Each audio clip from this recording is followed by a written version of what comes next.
मेरा नाम साधना है। मेरे पिता नहीं थे, सिर्फ मेरी माँ थी और एक भाई था। मेरे भैया की शादी हो चुकी थी और भाभी हम लोगों के साथ काफ़ी अच्छे तरीके से पेश आ रही थी। लेकिन फिर बाद में मैं उनके लिए बोझ लगने लगी। इसीलिए वे चाहती थी कि जल्द से जल्द मेरी शादी हो जाए और इसी वजह से उन्होंने मेरी माँ और भैया पर दबाव बनाना शुरू कर दिया कि अपनी बहन की शादी करा दो, क्योंकि लड़कियां जितनी जल्दी अपने घर की हो जाएं उतना ही बेहतर रहता है। यही वजह थी कि मेरी शादी बहुत जल्दी जल्दी में हो गई। इतनी जल्दी में मेरी शादी हुई कि लड़के का बैकग्राउंड भी चेक नहीं किया गया। अभी मेरी उम्र सिर्फ 19 साल की थी, लेकिन मेरा होने वाला पति 30 साल का था।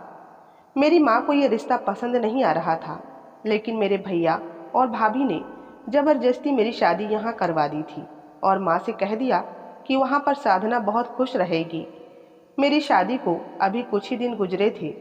मेरे ससुराल में मेरे पति के अलावा मेरी नंद और मेरी सास थी। मेरा ससुराल का घर भी बहुत छोटा था। जैसे तैसे मैं यहाँ पर गुजारा कर रही थी। जैसे जैसे मेरी शादी के दिन गुजर रहे थे, वैसे वैसे ही मेरे ससुराल वालों की हकीकत मेरे सामने खुलकर आने लगी थी। इस घर में कोई भी नहीं कमाता था सिवाय मेरी सास के। वो अस्पताल में डिलीवरी कराती थी, शायद नर्स थी। मेरा पति तो एक नंबर का नीच इंसान था। पिछले 3 महीनों से मेरी सास ने बस एक ही डिलीवरी करवाई थी और अभी तक उन्हें उसके पैसे भी नहीं मिले थे, जिसकी वजह से हमारे घर का सारा राशन खत्म हो गया था और हम लोगों के लिए भूखा रहने की नौबत आ चुकी थी। मेरी सास ने अपने बेटे को काम करना नहीं सिखाया था। मेरा पति बहुत ही बिगड़ा हुआ इंसान था। मेरी नंद भी बहुत बिगड़ी हुई थी। ना जाने किस किस लड़के से उनका अफेयर चल रहा था। वे हर टाइम किसी न किसी लड़के से फ़ोन पर बात करती रहती थी। इस घर में किसी की अपनी कोई इज्जत नहीं थी। हर कोई अपनी मर्जी से जी रहा था, लेकिन मेरे ऊपर तो बहुत सारी पाबंदियां थी। मैं तो इस घर में खुलकर सांस भी नहीं ले सकती थी। अभी मैं और मेरी सास राशन के बारे में बात कर ही रहे थे कि अचानक हमारे दरवाजे पर दस्तक होने लगी। दरवाजे की आवाज़ सुनकर मेरी सास ने मुझसे कहा, जाओ दरवाजे पर जाकर देखो कि कौन आया है।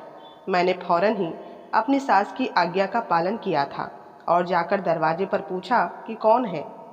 फिर मुझे एक आदमी की आवाज़ आई थी, जिसने मुझे कहा कि मैं अमन हूँ और मैं सिस्टर सुनीता के साथ ही काम करता हूँ। उनके कुछ पैसे मेरे पास थे, बस वही देने के लिए आया हूँ। दरअसल पिछली डिलीवरी केस की पेमेंट आज हुई थी, बस वही देने के लिए आया हूँ।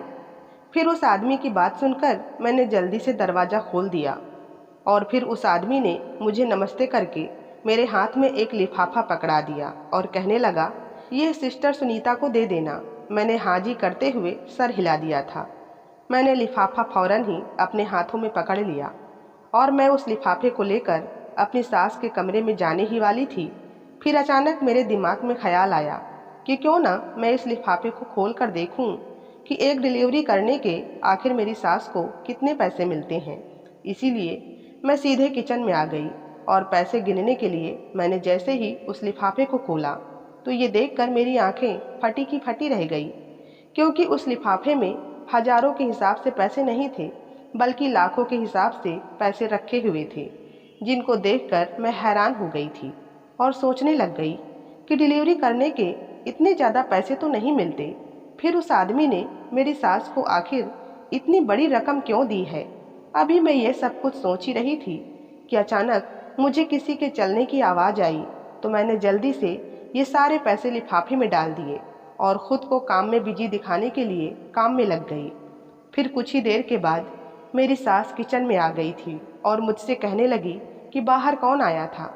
मैंने घबराते हुए उनसे कहा कि कोई अमन नाम का आदमी आया था, वो आपके लिए लिफाफा लेकर आया था। मैंने उनको लिफाफा पकड़ाते हुए कहा, तो मेरी सास ने मेरी बात सुनकर उस लिफाफे को मेरे हाथ से जोर से खींच लिया और मुझे खा जाने वाली नज़रों से देखने के साथ घूरते हुए मुझसे पूछा कि जब वो इस लिफाफे को मेरे लिए देकर गया है तो तुम इसे मुझे देने के बजाय अपने साथ किचन में क्यों लेकर आई हो।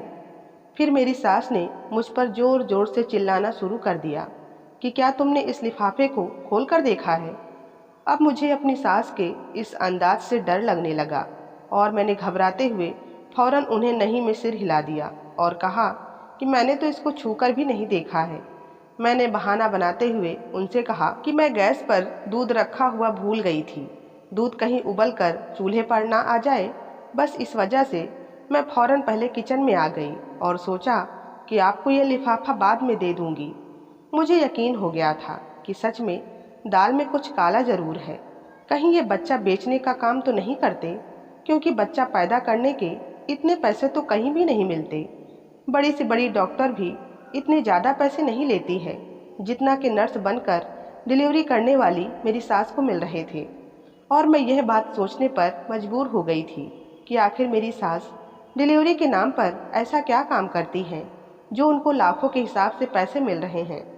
फिर शाम को मेरी सास और ननंद दोनों ही घर का राशन लेने के लिए चली गई।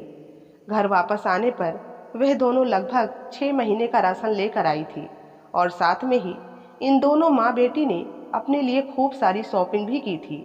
मैंने आज तक अपनी सास और ननंद को कभी भी कोई नॉर्मल चीज़ इस्तेमाल करते हुए नहीं देखा था, बल्कि ये दोनों ही हमेशा से ब्रांडेड कपड़े ही पहनती थी और उनके पास महंगी ज्वेलरी और महंगे परफ्यूम्स भी होते थे, जिनको देखकर मैं हमेशा सोचती थी कि आखिर इनके पास इतनी महंगी महंगी चीज़ें कहाँ से आती हैं, जबकि यहाँ पर तो कोई कमाने वाला भी नहीं है सिवाय मेरी सास के, और वो भी सिर्फ एक मामूली सी नर्स हैं जो कि कभी कभी ही डिलीवरी करने के लिए जाती हैं। और इस काम में इतने पैसे नहीं आते कि कोई भी इंसान इतनी महंगी चीज़ें खरीद सके। मेरा पति तो कोई काम नहीं करता था, बल्कि वे तो हर वक्त नशे में ही धुत रहता था। मेरा पति संदीप सुबह होते ही घर से निकल जाता और रात को नशे की हालत में घर वापस लौटता था। शादी के शुरू के दिनों में ही मैंने बड़ी कोशिश की कि संदीप को समझाऊं कि वो नशा करना छोड़ दे, लेकिन मेरी बातों का उस पर कोई असर नहीं होता था, बल्कि इस बात पर वो मुझे ही मारने लग जाता। मैंने इस बारे में कई दफ़ा अपनी सास को भी बताया कि संदीप मुझे हर रोज़ जानवरों की तरह पीटता है। मेरी बात सुनकर मेरी सास मेरी ही बेइज्जती करने लग जाती और मुझसे कहती कि आखिर तुम ऐसी हरकतें करती ही क्यों हो जिनकी वजह से तुम्हें मार खानी पड़े। मेरी सास संदीप को समझाने के बजाय उल्टा मुझसे ही लड़ने लग जाती थी और हमेशा बेटी की साइड लेती थी।